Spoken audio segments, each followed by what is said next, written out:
आज हम कक्षा 10वीं के इतिहास विषय का जो पहला पार्ट है हमारा यूरोप में राष्ट्रवाद का उदय, उसका आज दूसरा क्वेश्चन करेंगे। और वो दूसरा क्वेश्चन है हमारा इटली का एकीकरण। प्रश्न आता है आपको इटली के एकीकरण के बारे में आपको संक्षिप्त में लिखना है। देखिए यहाँ पे मैंने नक्शा बना रखा है, ये इटली का है और वो जब इटली का एकीकरण नहीं हुआ था उस समय का है। तो हम समझते हैं कि इटली का एकीकरण क्यों करना पड़ा और ये एकीकरण क्यों होता है।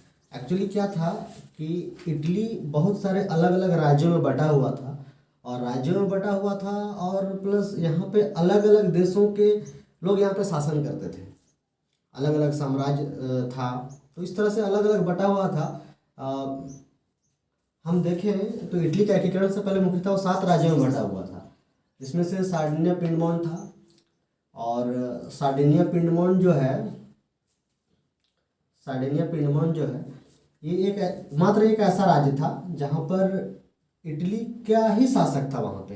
बाकी अन्य पे जैसे कि ये तो इटली का हो गया, यहाँ पे ये लोम्बार्डी हो गया, वेनेसिया हो गया, ये 2 क्षेत्र, पार्मा ये राज्य है, मोडेना राज्य है, टस्कनी राज्य, ये इतने सारे जो क्षेत्र है यहाँ पे हैब्सबर्ग साम्राज्य बोलते हैं, हैब्सबर्ग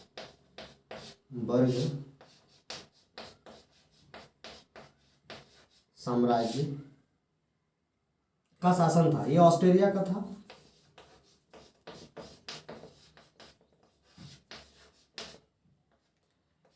ऑस्ट्रेलिया और ऑस्ट्रेलिया में कंफ्यूज नहीं होगा। ऑस्ट्रेलिया एक महादेश है और ऑस्ट्रेलिया जो है एक देश है, यूरोप का देश है, ठीक है।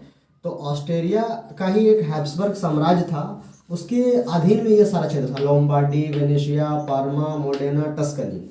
फिर ये आता है मध्य इटली का क्षेत्र, और ये जो मध्य इटली का क्षेत्र है यहीं पे रोम भी था और यहाँ पे जो पोप लोग थे उनका शासन था वहाँ पे। पोप लोग वे लोग होते हैं जो ईसाई धर्म में जो चर्च होता है उसका जो प्रमुख जो अधिकारी होते हैं उन्हें पोप कहा जाता है। तो उनका यहाँ पे शासन चलता था इस इलाका में। और फिर ये अगर हम इटली का जो एकदम दक्षिण भाग है, यहाँ पे सिसिलियों का राज्य था यहाँ पे, और सिसिलियों मतलब वहाँ पे स्पेन का जो बुर्बो वंश था उनका शासन था। हालांकि नेपोलियन बोनापार्ट 1815 के वाटरलू की लड़ाई में हार जाने के बाद ये सब शासन इनको मिला था। उससे पहले जो था पूरा नक्शा अलग था, क्योंकि नेपोलियन बोनापार्ट इन सारे क्षेत्रों पे वो शासन करता था। तो ये दक्षिण इटली में नेपल्स और सिसिली ये 2 राज्य थे जो वहाँ पे स्पेन के बुर्बो वंश का शासन था। यानी आप समझ रहे हैं इटली के मुख्यतः 7 राज्य थे, सार्डिनिया पिंडमोन 1, पार्मा 2, मोडेना 3, टस्कनी 4 और पेपल राज्य 5 और नेपल्स 6 और सिसिली 7। तो इन सारों पर सिर्फ इटली के शासक सिर्फ सार्डिनिया पिंडमोन पे थे और बाकी सब अलग अलग थे। इसलिए लगा कि इन सारों को एक करना होगा, तभी इटली की जो स्थिति है वो सुधरेगी। तो इसके लिए क्या किया गया, 1848 ईस्वी में, 1848 ईस्वी के बाद सार्डिनिया पिंडमोन का जो राज्य था इनको नेतृत्व सौंपा गया कि आप एक काम करिए कि जितने भी छिटपिट राज्य हैं, अलग अलग जो भी राज्य हैं, उनको एकीकरण आपको करना है, ऐसा जिम्मेवारी इन राज्यों को दिया गया। और इन राज्य का जो शासक थे सार्डिनिया पिंडमोन के, विक्टर एमेनुअल द्वितीय थे और वहाँ के मंत्री प्रमुख काबूर थे। तो विक्टर एमेनुअल द्वितीय को युद्ध के जरिए जो राज्य जिसका संभव हो सके युद्ध के जरिए सार्डिनिया पिंडमोन में जोड़ना था, यानी इटली के एकीकरण में उसको मिलाना था। और मंत्री प्रमुख जो थे काबूर, वो आंदोलन के जरिए इटली के छोटे छोटे राज्य जितने भी थे ये सब उनको जोड़ना उनका काम था।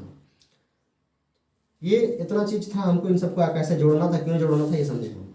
अब हमको समझना है कि इटली के एकीकरण के लिए क्या क्या किया गया और कैसे किया गया। ये मुख्यतः 4 चरण में ये पूरा हुआ है। सबसे पहला चरण क्या हुआ, 1848 ईस्वी के बाद पहला चरण की हम बात कर रहे हैं। पहले चरण में सार्डिनिया पिंडमोन इटली के एकीकरण की गतिविधियों का ये केंद्र बिंदु बना। और ये जब केंद्र बिंदु बना तो स्वाभाविक है वहाँ के शासक और जो मंत्री प्रमुख उनकी जिम्मेवारी होगी। सब पहला चरण में क्या लिखेंगे हम, सार्डिनिया पिंडमोन इटली एकीकरण की प्रक्रिया, इटली एकीकरण की गतिविधियों का केंद्र बिंदु बना। वहाँ के शासक विक्टर एमेनुअल द्वितीय को युद्ध के जरिए राज्यों को इटली के एकीकरण में मिलाने की जिम्मेवारी मिली। मंत्री प्रमुख काबूर जो थे वो आंदोलनों के जरिए इटली के राज्यों को सार्डिनिया पिडमोंट में जोड़ने की उनकी जिम्मेवारी मिली। फिर मंत्री प्रमुख काबूर ने क्या किया, फ्रांस से एक संधि करी उन्होंने। फ्रांस से संधि करी, नेपोलियन तृतीय थे उस समय वहाँ के शासक। नेपोलियन तृतीय जो थे नेपोलियन बोनापार्ट के वो भतीजे थे, तो उनसे संधि कर ली। और उसके बाद क्रीमिया युद्ध जो था, क्रीमिया युद्ध, क्रीमिया युद्ध, क्रीमिया युद्ध जो था वो हुआ था आपका 1853-55 के बीच हुआ था। तो ये हुआ था रूस के बीच हुआ था और मित्र राष्ट्र रूस और मित्र राष्ट्र में थे आप फ्रांस,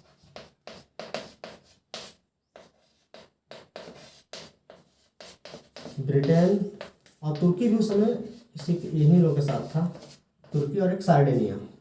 इन लोगों के बीच लड़ाई हो रहा था।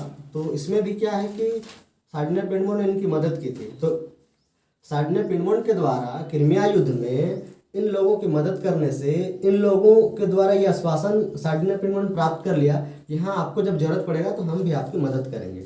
यानी बोलने का मतलब क्या हुआ कि एक अंतर्राष्ट्रीय स्तर पर सार्डिनिया पिडमोंट लोगों मतलब जो देश थे, अन्य देश, उनको अपने ओर खींच लिया क्रीमिया युद्ध मदद के माध्यम से। दूसरा क्या हुआ कि फ्रांस चूंकि उस समय शक्तिशाली था, फ्रांस शक्तिशाली था, इस वजह से क्या हुआ कि उससे संधि कर ली उन्होंने, सार्डिनिया पिडमोंट ने। और उससे संधि करने के बाद देखिए शुरुआत हुआ 1848 से। उससे जब संधि कर ली तो 1859 ईस्वी में ऑस्ट्रेलिया के साथ युद्ध हुआ। किसके साथ युद्ध हुआ? ऑस्ट्रेलिया के साथ युद्ध हुआ। ऑस्ट्रेलिया के साथ युद्ध हुआ और इस ऑस्ट्रेलिया के युद्ध में सार्डिनिया पिडमोंट को मदद मिला फ्रांस से और ऑस्ट्रेलिया को युद्ध में हरा दिया गया। अब ऑस्ट्रेलिया को युद्ध में जब हरा दिया गया तो उसका जो क्षेत्र था ये लोम्बार्डी, ये वाला इलाका सार्डिनिया पिडमोंट के इलाके में आ गया। तो पहला चरण में क्या हुआ, लोम्बार्डी आया। कैसे आया? काबूर ने ऑस्ट्रेलिया से नहीं, उन्होंने फ्रांस से संधि करी और उसके बाद विक्टर एमैनुएल द्वितीय और काबूर, इन्होंने क्रीमिया के युद्ध में जो मित्र राष्ट्र थे फ्रांस, ब्रिटेन, इन लोगों को मदद करी और उनसे आश्वासन प्राप्त किया।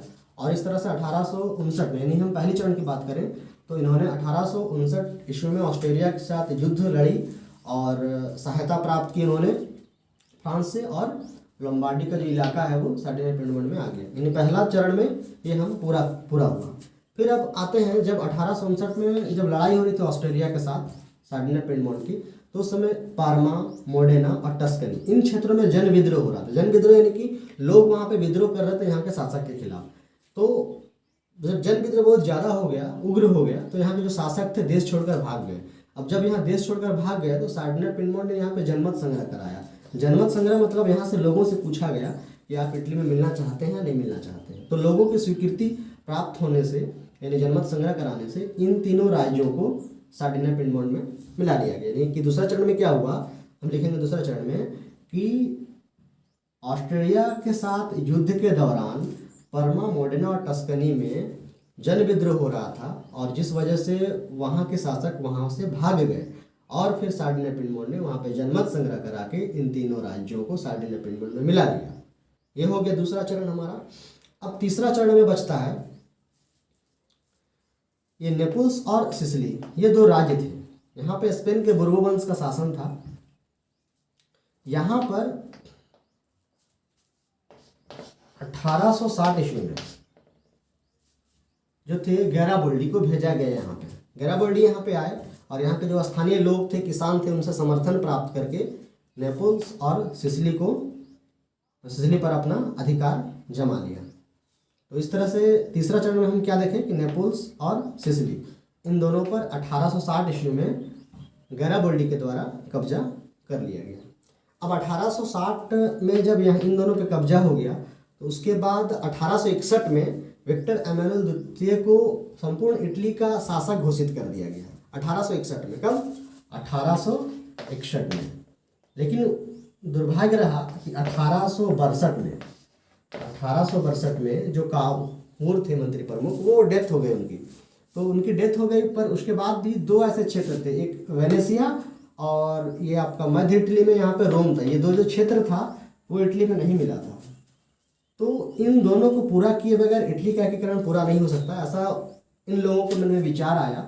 तो इन लोगों के मन में जब विचार आया तो उन्होंने चौथा चरण के तहत क्या किया कि वेनेसिया और रोम पर कब्जा किया। तो चौथा चरण में हम लिखेंगे, कैसे लिखेंगे कि जो वेनेसिया है ना, एक्चुअली वेनेसिया पर अधिकार ऑस्ट्रिया का था। तो यहाँ पर ऑस्ट्रिया का यहाँ पे था। तो प्रसा और ऑस्ट्रिया के बीच युद्ध हुआ 1866 ईस्वी में।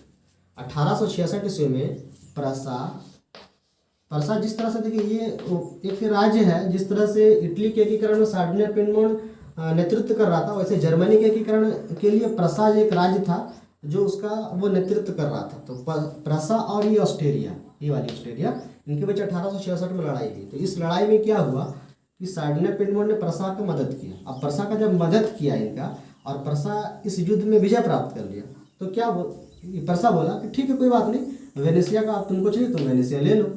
यानी कि चौथे चरण में क्या हम देखें कि वेनेसिया को प्राप्त करने के लिए वो अलग तरह से प्राप्त था, क्योंकि प्रसा और ऑस्ट्रिया के बीच 1866 में लड़ाई हुई और इस लड़ाई में प्रसा का मदद सार्डिनिया पिनमोन किया और जब ये प्रसा जीत गया तो वेनेसिया दे दिया, लो तुम्हारा है तुम ले लो। इस तरह से वेनेसिया प्राप्त हो गया। अब बचा है रोम। ये रोम जो था यहाँ पे पोप का शासन था यहाँ पे, और उनको फ्रांस से, जो रोम था फ्रांस से संरक्षण मिलता था, यानी कि और फ्रांस से के मदद से ही इटली का एकीकरण कर पा रहा था सार्डिनिया पिनमोन। तो वहाँ पर वो सेना नहीं भेज सकता था, ये इसकी मजबूरी थी और सकता भी नहीं फ्रांस को। तो हुआ क्या कि 1870 ईस्वी में एक लड़ाई हुई फ्रांस और प्रसा के बीच में।